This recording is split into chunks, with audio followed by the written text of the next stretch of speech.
Hello, money and banking students, and welcome to our virtual classroom.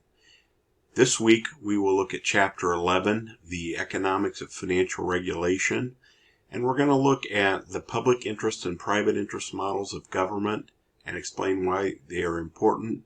We'll look at asymmetric information and how it interferes with government and regulatory efforts.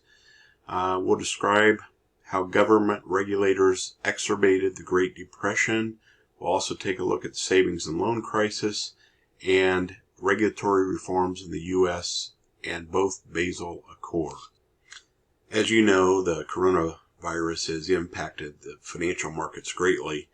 In last Sunday's Fort Wayne Journal-Gazette, there was a great article about the bond market and how the coronavirus has caused or brought to light some issues that companies have with corporate debt. And so I have posted this article in your first discussion forum. Our discussion forums going forward will be how you earn class participation points.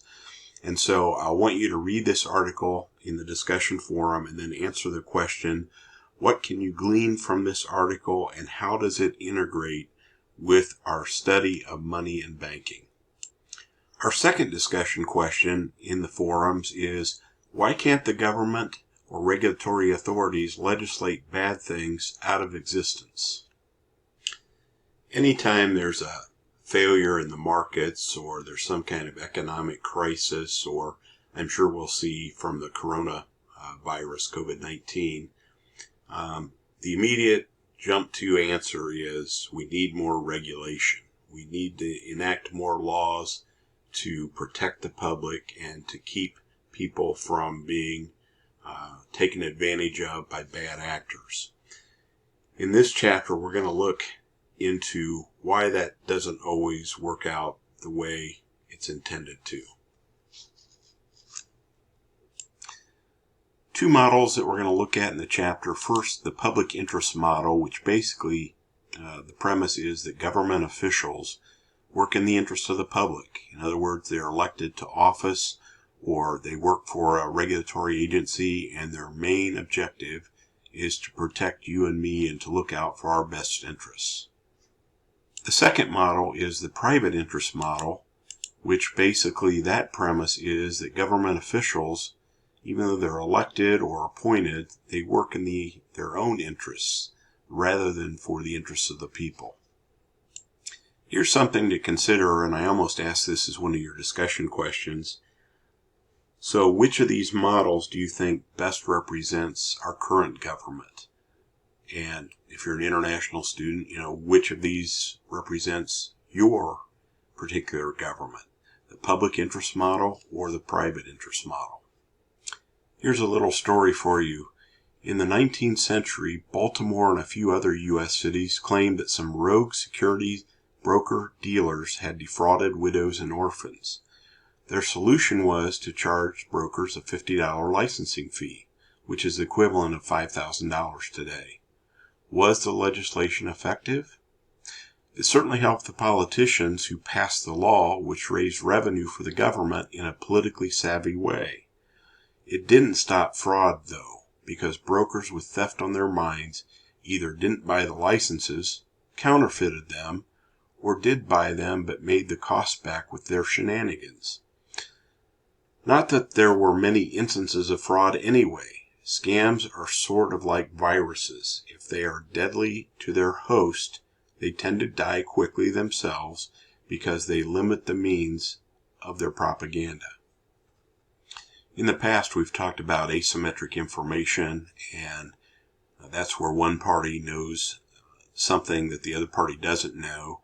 And that has led to principal-agent problems, adverse selection, and moral hazard. Asymmetric information creates a principal-agent problem between the public and elected officials, another principal-agent problem between those officials and regulators, and yet another principal-agent problem between regulators and banks. Because in each case, one party, politicians, regulators, banks, knows more than the other, public, politicians, and regulators. Can you think of an example of an agency problem that has occurred recently within the government or one of the regulatory agencies? In section 2 of our chapter, we're going to learn about the Great Depression and some of the government actions that actually made the Great Depression worse. To get started on this topic, I've got a little video that I want to play for you.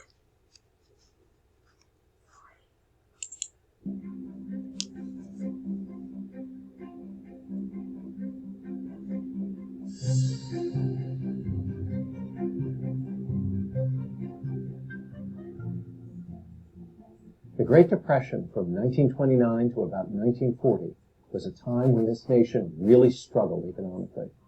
There were two distinguishing characteristics of the Great Depression: its severity and its length. Never before or since has an economic crisis been so bad or lasted so long. To this day, debates rage on what caused the Great Depression. Some say that growing income and wealth inequality played a role.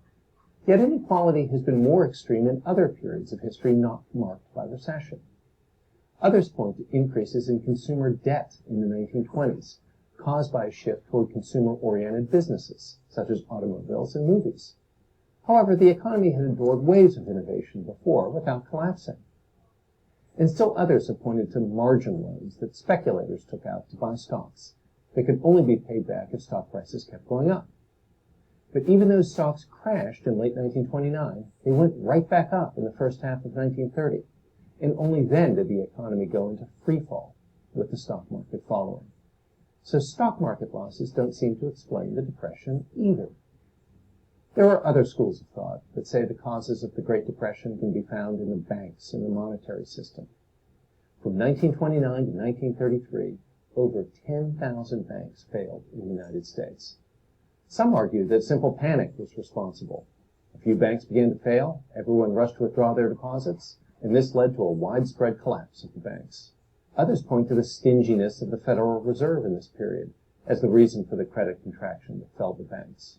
Another view is that the tariff passed by Congress in June 1930, the Smoot-Hawley tariff, made it difficult for Germany to pay back its war reparations loans owed to the United States from World War I, 2 decades before, and this stressed the banking system to the breaking point, while also making the Great Depression a global event.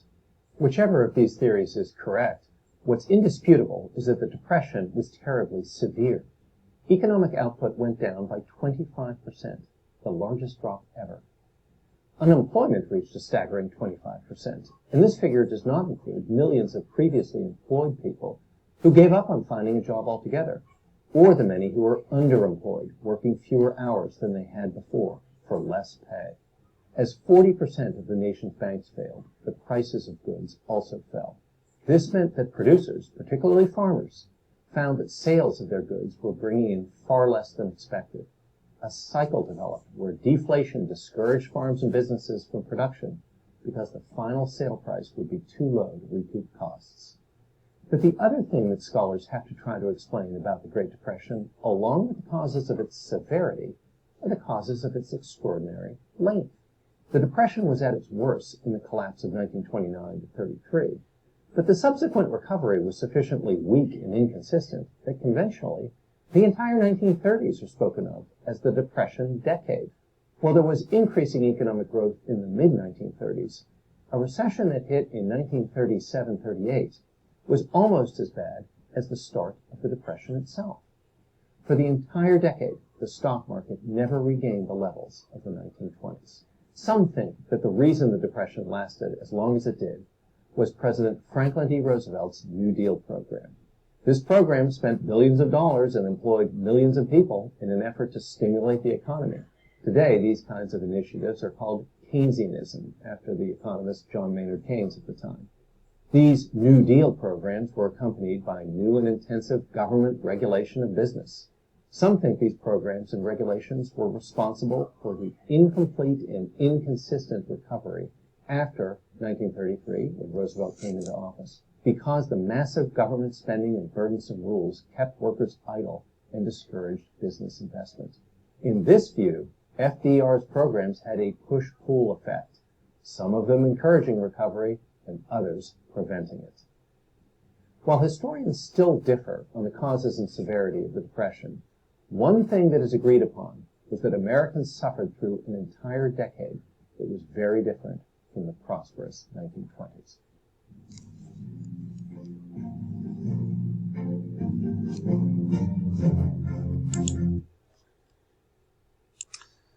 As you watch that, kind of comes close to home as we're going through the COVID-19 situation. What similarities or differences did you notice between what occurred during the Great Depression and what's going on right now in our country? Time and time again, government regulators have either failed to stop financial crises or have exacerbated them. Most major economic failures stem from a combination of market and governmental failures. We call those hybrid failures.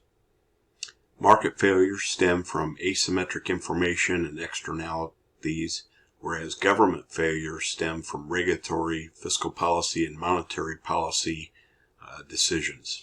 So in the 1920s, stocks ran up excessively, leading to an asset bubble, and better monetary policy may have prevented that bubble. From 1929 to 30, restrictive monetary policy raised interest rates, which slowed down the economy even further and discouraged growth. So a more expansionary monetary policy might have encouraged growth and helped the economy move forward. Bank regulation created unit banks that were not diversified, so bank failures followed business failures. Less regulation and more diversification may have prevented this cycle. And then, of course, increased tariffs, the Smoot-Hawley Tariff Act, decreased trade and discouraged growth. Eliminating those tariffs may have encouraged economic growth. So many argue that the government actions or inactions actually made the Great Depression worse, and that's kind of the point of this section of the chapter.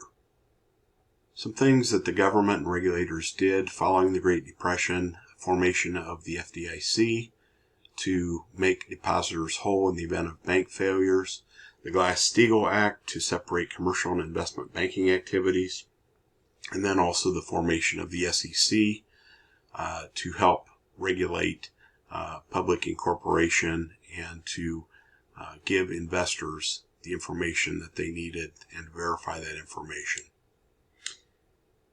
Here's a quote from Milton Friedman, who was recognized as one of the most prominent economists. When I was doing my undergrad, we used to call him Uncle Milty because we had such respect for him.